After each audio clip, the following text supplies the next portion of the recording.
Jeremías capítulo 13 para recuperar este modo como Dios ilustra su misericordia. Y vamos a trabajar del verso 1 al verso 11 de Jeremías capítulo 13. Está hablando el profeta.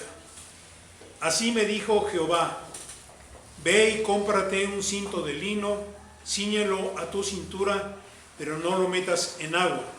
Compré el cinto conforme a la palabra de Jehová y lo ceñí a mi cintura. Vino a mí por segunda vez palabra de Jehová diciendo: toma el cinto que compraste, el cual ciñe tu cintura, levántate, ve al Éufrates y escóndelo allí en la hendidura de una peña. Fui pues al Éufrates y lo escondí como Jehová me había mandado. Después de muchos días me dijo Jehová: levántate, ve al Éufrates y toma el cinto que te mandé esconder allí. Entonces fui al Éufrates, cavé y tomé el cinto del lugar donde lo había escondido, pero el cinto se había podrido y ya no servía para nada.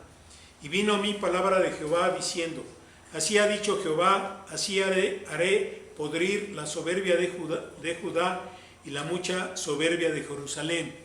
Este pueblo malo que no quiere escuchar mis palabras, que anda en las imaginaciones de su corazón y que va en pos de dioses ajenos para servirlos y para postrarse ante ellos, vendrá a ser como ese cinto que ya no sirve para nada.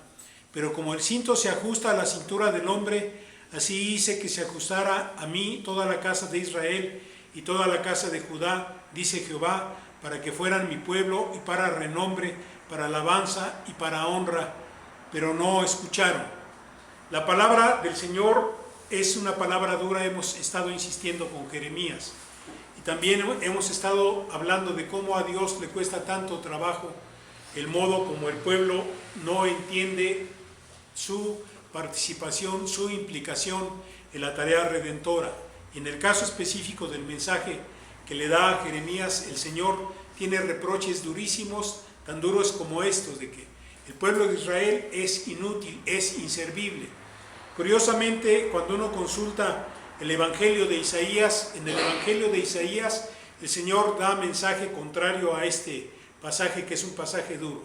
En el capítulo 40 de Isaías uno puede ver cómo el Señor habla y le dice a su pueblo: consuélense, consuélense, ya llegó el tiempo del perdón, ya pagaron el precio del castigo que tenían que pagar. Y a los pastores les dice: hablen con mi pueblo con ternura para que vean que el tiempo de perdón es tiempo de caricia, es el tiempo de sanación. Y es justamente el capítulo 40 de Isaías el que nos permite leer aquella declaración que tiene que ver para muchos hermanos nuestros durante mucho tiempo con el ministerio de Juan el Bautista. Vayan y preparen, el que está en el desierto prepare camino al Señor, dice. Preparen en el desierto camino al Señor y por favor preparen una calzada ancha en el desierto. Esto es Dios reconociendo que la condición moral y espiritual a la que le llegó su pueblo es una condición tan crítica como este cinturón que ya no sirve. Tan crítica como el Señor dice: son inútiles, no están cumpliendo con la tarea que yo quiero que cumplan.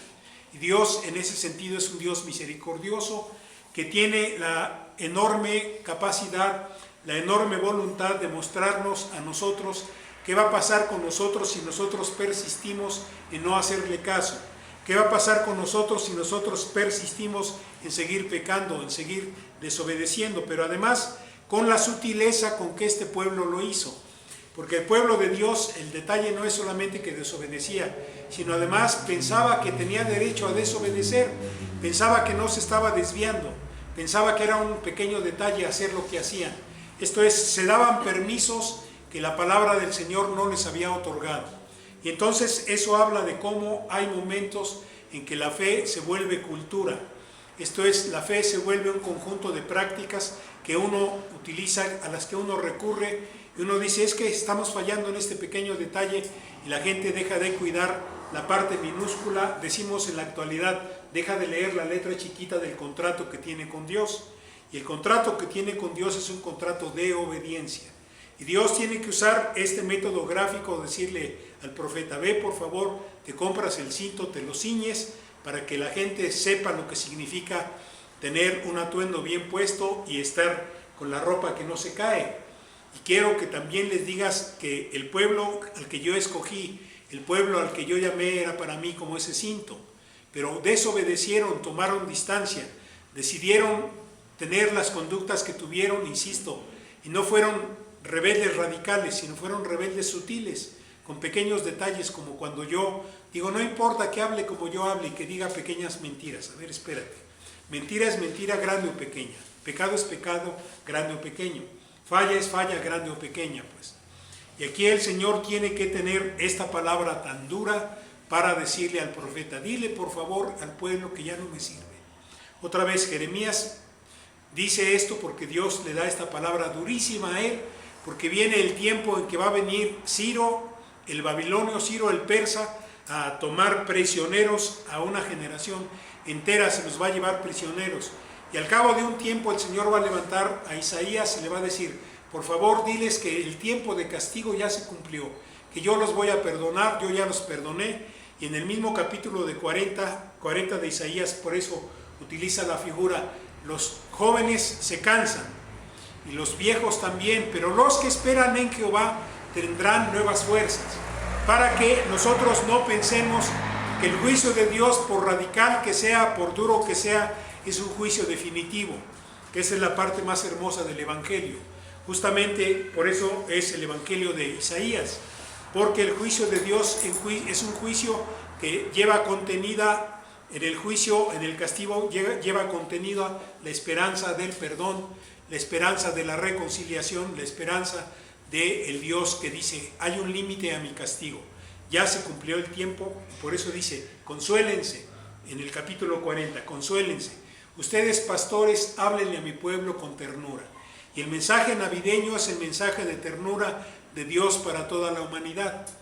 Y esa es la parte más rica de todo esto. Esto es, si la humanidad está colapsada por las crisis económicas, por las crisis ecológicas, por las crisis de justicia, por las crisis de moralidad, el mensaje de la Navidad es mensaje de consuelo, es mensaje de esperanza, donde el Señor, si en un momento determinado nosotros pensamos que ya la humanidad no sirve o la humanidad está en condición desesperada, es mejor que nosotros nos apropiemos del sentido de la esperanza, que significa que nosotros nos sumemos a esta celebración navideña con estos cánticos, con estos testimonios, con estas celebraciones pequeñas, con esta pequeña comunión que vamos a tener el próximo domingo.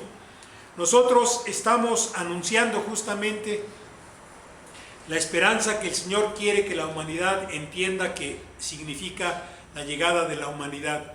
Nosotros estamos en esa condición de decir, nadie es inútil salvo hasta el momento en que Dios le levanta el castigo, que es lo que el Señor iba a hacer más adelante, va a ser más adelante, y lo vamos a ver con Jeremías, que le va a dar la oportunidad de decirle al pueblo, Dios ya te perdonó, Dios ya te invita a todo arrepentimiento, Dios quiere que te reconcilies. Y nosotros en esta temporada tenemos que insistir mucho en esta dimensión del perdón, de la reconciliación y del consuelo que provee la Navidad. Para nosotros, lo hemos dicho y lo seguiremos diciendo, no es una temporada más, no es temporada de cierre de año, ni de gasto de dinero, ni temporada de regalos y nada más estas situaciones. Qué bueno que se puede aprovechar la circunstancia para decir, juntémonos, celebremos, pero también anunciemos la paz y la reconciliación de Dios. Anunciemos que es vida nueva, anunciemos que es paz permanente, anunciemos que el Dios de gloria se encarnó e hizo posible que los seres insignificantes nos enterásemos de su oferta, y al enterarnos de nuestra oferta empezásemos a vivir nuestra vida con la resignificación que significa la llegada del Señor Jesucristo a la tierra. La llegada del Señor Jesucristo a la tierra significa la transformación de la desesperanza en esperanza, el contenido de abandono en compañerismo, el contenido de soledad en presencia permanente, porque el que llega es Dios con nosotros. Por eso es importante que nosotros tengamos presente que si bien el Señor es duro en su juicio, también es grande en su misericordia. Si bien el Señor es radical en el modo como castiga, también pone límite al castigo, y es lo que le dice, le permite y le pide a Isaías que le diga al pueblo: diles que ya se acabó su tiempo de castigo, que ya se cumplió el tiempo que tenían que pagar la cuota de dolor a causa de su desobediencia. Y nosotros tenemos que enseñarle a la humanidad, a nuestros compatriotas, que no obstante que la situación y el panorama es crítico por la enorme crisis que vivimos como mundo, en este momento donde las economías están sacudidas hasta lo más profundo, donde la amenaza de la crisis nuclear es lo que está a la orden del día, la crisis ecológica a la orden del día, nosotros tenemos que insistir que el mensaje del Señor es mensaje de esperanza, y que nunca en la Escritura se dice que la humanidad se acaba por una crisis ecológica ni por una crisis financiera, y no se acaba ni por ninguna de las dos, por más amenazantes que sean, que son amenazantes, porque la interdependencia de las economías del planeta nos hace creer efectivamente lo que dice el pueblo: se resfrían las grandes potencias o estornudan y a los países pobres nos da resfriado, ¿no es cierto? Pero no, la Escritura no habla de eso. La Escritura habla de nuevos comienzos, y la Navidad es un nuevo comienzo en una situación crítica de que ustedes ya no sirven.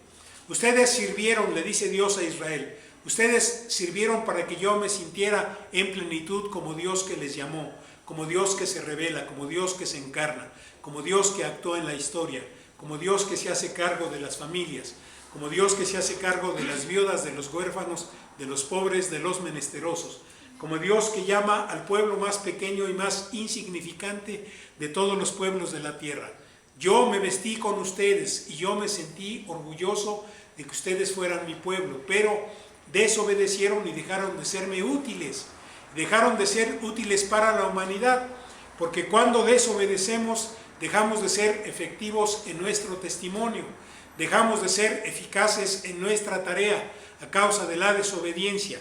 Y el Señor es durísimo en su juicio, y a Jeremías por eso le duele tanto ser el portavoz de este mensaje, porque sabe que la misericordia de Dios, que es lo que él espera como profeta, que es lo que él conoce como profeta, está detrás de este juicio tan severo, y que la presencia, la amenaza de la invasión militar que Ciro va a llevar a cabo es tremenda, porque justamente Dios le revela a Jeremías: dile por favor a esta generación que yo me valí de Ciro que era un ejército poderoso, para yo hacer justicia y para yo castigarles, y que de una vez sepan que yo tengo en mis manos la historia.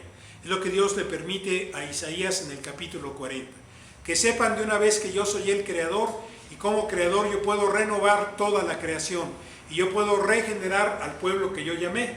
Esa es la parte que uno tiene que tener presente cuando uno escucha, cuando uno lee, cuando uno estudia a los profetas en la Escritura.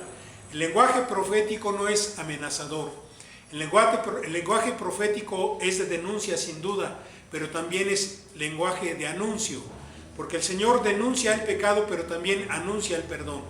Denuncia la maldad, pero también promete la regeneración. Denuncia aquello que ya no sirve, pero también habla de la vida nueva. Y eso es lo que nosotros tenemos que tener presente. Por eso es importante, cuando tengan tiempo en casa, que revisen el capítulo 40 de Isaías, para que vean la enorme riqueza de figuras de las que se vale el Señor para decirle a Isaías: pero no va a durar siempre. Mi pueblo tiene que tener presente que perdono, mi pueblo tiene que tener presente que no lo voy a dejar sufrir más.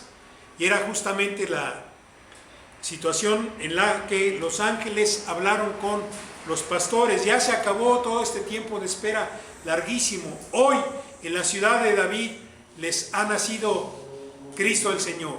Y esta es la parte que nosotros tenemos que aprender a ver, y los padres de Ayotzinapa van a tener que aprender.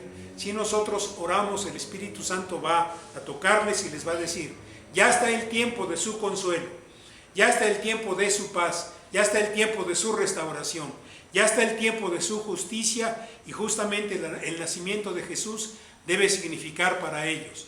Compartí hace 8 días, Fernando, no te tocó escuchar, que en la semana conocí a un hermano de Tixla, Guerrero, que está pegadito a Ayotzinapa, que cuando me saludó, me dio la mano y me dijo: Nos faltan 43.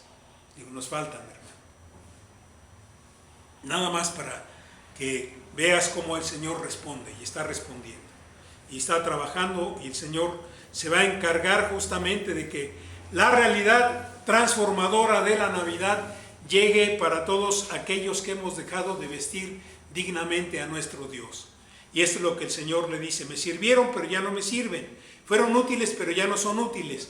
Y justamente el mensaje de Isaías ya se acabó. Este castigo durísimo, cruel, justo del lado de Dios, ya se acabó. No los voy a dejar que sufran más. No los voy a dejar que tengan más dolor. Yo tengo que anunciar la paz. Tengo que anunciar que la encarnación significa: un niño nos es nacido, hijo nos es dado, y el principado sobre su hombro. Y llamarás su nombre admirable, consejero, Dios fuerte, Padre eterno, príncipe de paz. ¿Sí? Para que nadie piense que Dios no está preocupado por el dolor humano.